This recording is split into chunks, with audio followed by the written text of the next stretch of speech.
Assalamualaikum warahmatullahi wabarakatuh.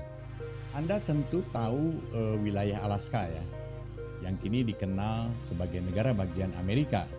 Namun tidak semua orang tahu bahwa dulunya Alaska itu adalah milik Rusia. Ya, Rusia, Uni Soviet. Pada tahun 1867, Rusia menjual Alaska, wilayah Rusia Amerika berbatasan dengan Kanada saat itu, pada Amerika Serikat senilai 7,2 juta dolar saja. Hanya dalam waktu 50 tahun kepemilikan wilayah tersebut, Amerika mendapatkan untung 100 kali lebih besar dibandingkan harga pembelian Alaska.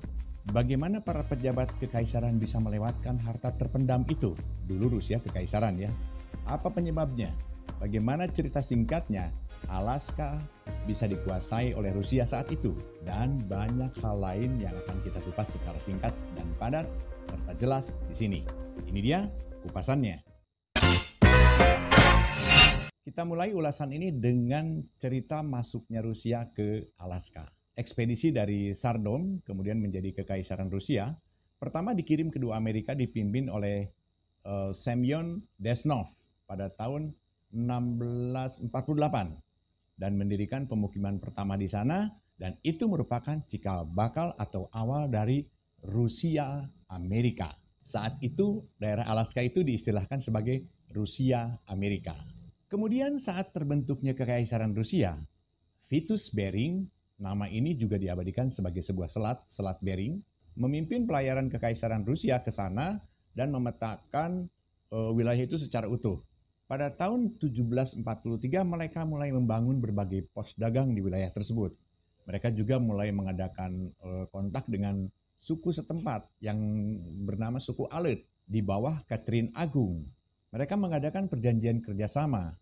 Pada tahun 1784 Rusia Amerika tadi resmi berdiri sebagai koloni dari Kekaisaran Rusia, ya, Kekaisaran Rusia. Pada saat itu Alaska mulai berkembang menjadi sebuah pusat perdagangan internasional. Di dalam ibu kota Alaska, Novoarkhangels, sekarang namanya diganti jadi Sitka. Orang-orang berjualan kain dari Cina, kemudian mereka berjualan teh, bahkan es yang saat itu dibutuhkan karena pada saat itu belum ada lemari es seperti zaman sekarang, terutama untuk wilayah bagian Amerika Tengah dan Selatan. Dan di sana dibangun juga galangan kapal dan pabrik serta tambang batu bara. Diketahui pula bahwa saat itu terdapat cadangan emas yang berlimpah. Para pedagang dari Rusia sangat tertarik dengan komoditas taring anjing laut dan kulit bulu berang-berang laut yang bisa dibarter dengan warga atau suku pribumi di Alaska. Waktu itu harga taring anjing laut tidak kalah dengan harga gading gajah, jadi sama mahalnya. Perusahaan Rusia Amerika atau kita sebut saja PRA adalah organisasi yang menjalankan bisnis tersebut. Di belakang perusahaan itu berdiri orang-orang yang berani cenderung nekat, yaitu pebisnis Rusia pada abad ke-18, para pengembara sejati dan juga para spekulan dan pedagang. Semua perdagangan dan sumber daya alam adalah milik perusahaan tersebut. Jadi PRA ini menguasai semuanya.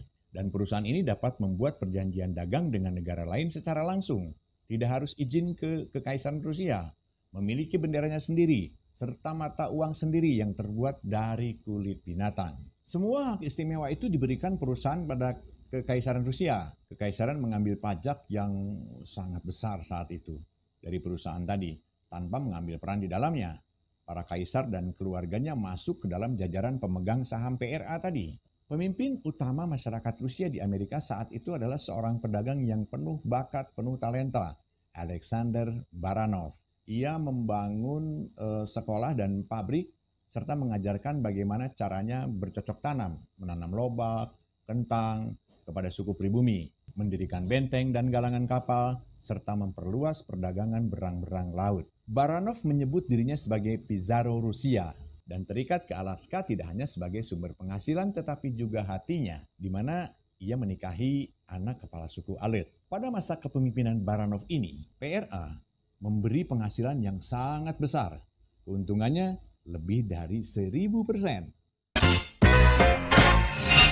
Saat Baranov menjadi sangat tua lalu pensiun, ia digantikan oleh Kapten Hegi Meister yang membawa serta orang-orang militer ke dalam jajaran pemilik saham dan juga pekerja. Sesuai dengan aturan, setelah itu Perusahaan hanya boleh dipimpin oleh tentara angkatan laut.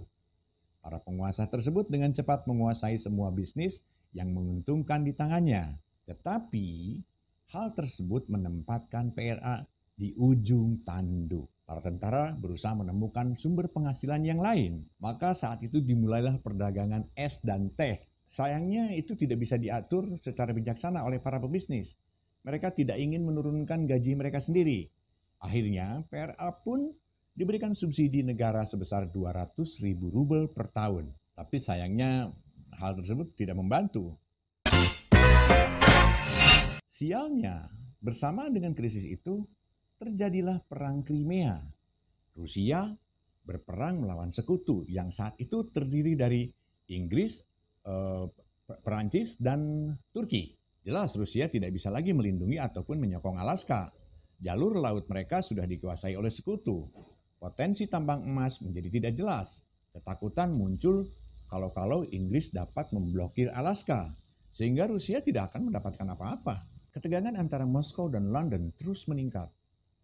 Sedangkan hubungan dengan Amerika Serikat pun menjadi paling kelam dari yang pernah ada. Ide penjualan Alaska muncul praktis secara bersamaan di benak Rusia dan Amerika. Jadi dua-duanya saling membutuhkan.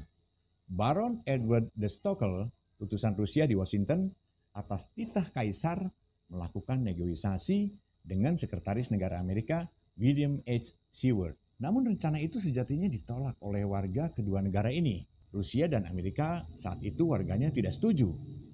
Dikutip dari sebuah koran Rusia saat itu, bagaimana mungkin kami akan menyerahkan tanah yang dikembangkan dengan pengorbanan tenaga, waktu, dan juga tanah itu diberi fasilitas telegram dan banyak ditemukan emas, dan warga Amerika pun kurang lebih berkata begini, untuk apa peti es, tanda petik ya, untuk apa peti es dan 50.000 orang Eskimo liar yang meminum lemak ikan sebagai sarapan itu bagi Amerika. Pokoknya rame lah, kedua warga Rusia dan Amerika saat itu tidak ada yang setuju. Namun transaksi jual beli itu pun akhirnya terjadi. Pada tanggal 30 Maret 1867, perjanjian jual beli 1,5 juta hektar tanah milik Rusia di Amerika Serikat dijual seharga 7,2 juta dolar Amerika dan ditandatangani di Washington. Jumlah tersebut murni hanya sebagai simbol saja. Bahkan tanah terbuang di Siberia pun tidak akan dijual semurah itu. Tetapi situasi saat itu sangat kritis. Bahkan boleh jadi Rusia tidak akan mendapatkan apa-apa.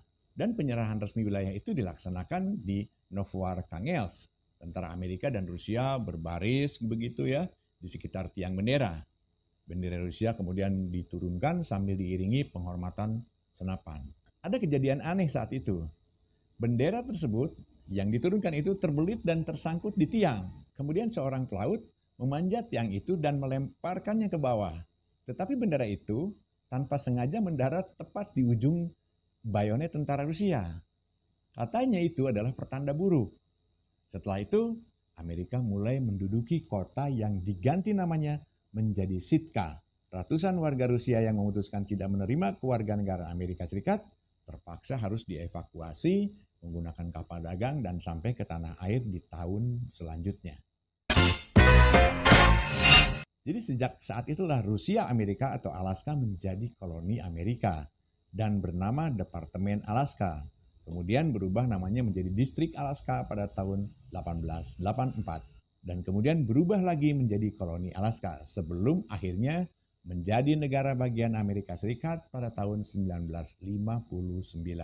Yang jelas jual beli ini yang paling diuntungkan adalah Amerika. Karena tidak lama setelah itu Alaska mulai terjangkit demam es Klondike yang memberi Amerika Serikat ratusan juta US dollar. Menyakitkan tentunya. Tetapi siapa yang tahu apa yang akan terjadi terhadap hubungan para penguasa dunia bila Rusia waktu itu tidak melepas wilayah yang terus merugi dan penuh masalah itu. Mengambil keuntungan dari sana hanya bisa dilakukan oleh pedagang bertalenta dan berani, bukan para birokrat dari angkatan laut seperti yang Rusia buat saat itu. Sehingga membuat bangkrutnya Rusia Amerika atau Alaska saat itu. Jadi ya terjadilah penjualan itu. Oke, itulah tadi riwayat bagaimana Alaska bisa dibeli oleh Amerika dan dijual oleh Rusia. Nantikan artikel-artikel dan kisah-kisah lainnya di File 21. Assalamualaikum warahmatullahi wabarakatuh. Semoga bermanfaat.